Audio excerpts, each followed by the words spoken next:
This one strikes me as it's not necessarily a real story, but a true story. Does that make any sense? Yeah, absolutely. And I think that's part of what I was going for. I've written a couple of novels that are based on particular historical events. And this time around, I was interested in escaping that. I was interested in escaping the tyranny of the fact. And what I wanted to write about was the folklore of Newfoundland. That's what I was really interested in. I mean, Newfoundland was an oral culture for about 300 years.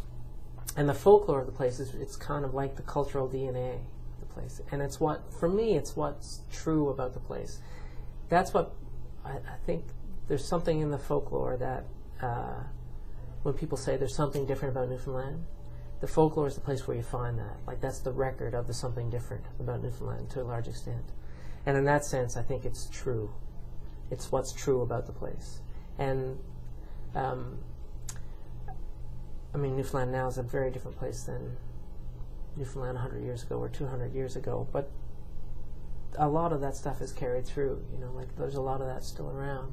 So I was really interested in trying to recreate a sense of what was basically a medieval world in Outport, Newfoundland, and where you had these people who lived somewhere between a physical landscape that was incredibly harsh and incredibly dangerous, and on the other side of that was this nether world that they had populated with fairies and witches and cures for toothache and warts and charms and spells and odd superstitions.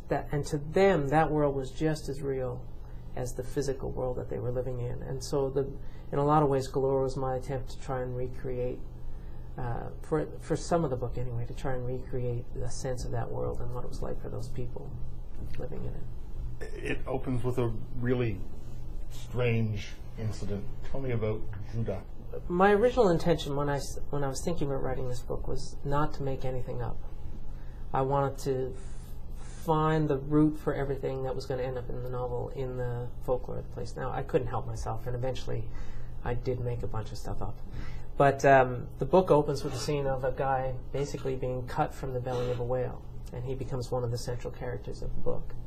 There's an old, I think it's an English dance hall song called Jack Was Every Inch a Sailor, and that has become a Newfoundland standard, and I grew up being tortured with it in school choirs and stuff like that. But it's about a whaler who gets blown off a ship into the ocean and is swallowed by a whale.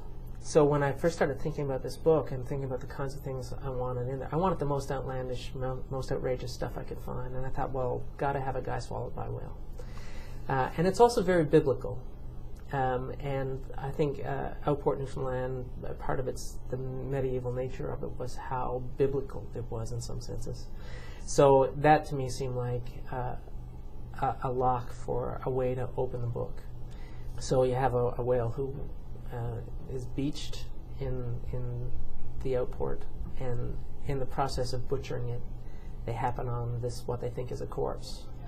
And as they are about to bury it, it turns out to be somebody who's still alive, and Judah becomes a talisman in the community. He's a very, very strange creature who's bleached absolutely white and doesn't speak, and for a little while can't walk.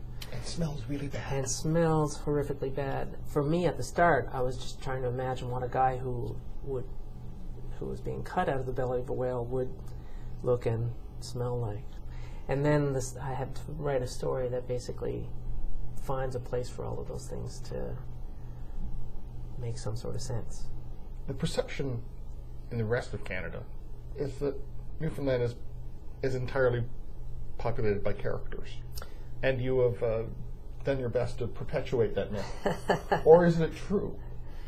Well, you will certainly find characters everywhere you go in Newfoundland. Not everybody in Newfoundland is a character, no. But I mean, this is kind of a Newfoundland fable too, you know. So I wanted Paradise Deep in the Gut to encapsulate the entire story of Newfoundland. So to be kind of almost like a little allegory, which is why you have the English Protestant family and the Irish Catholic family that there's a lot of animosity between, I mean, I think something like 90-odd% of the 500,000 Newfoundlanders today are direct descendants of an original settler population of about 19,000, mostly Irish Catholic and English Protestant. So these two families are kind of allegorical in that sense. And of course, by the end of the book, it's impossible to tell the two families apart. There's so much crossover that they are the same family. And to me, that's really the developing story of Newfoundland. So that's where that came from. But this little village, I mean, I wanted all of Newfoundland's characters in there.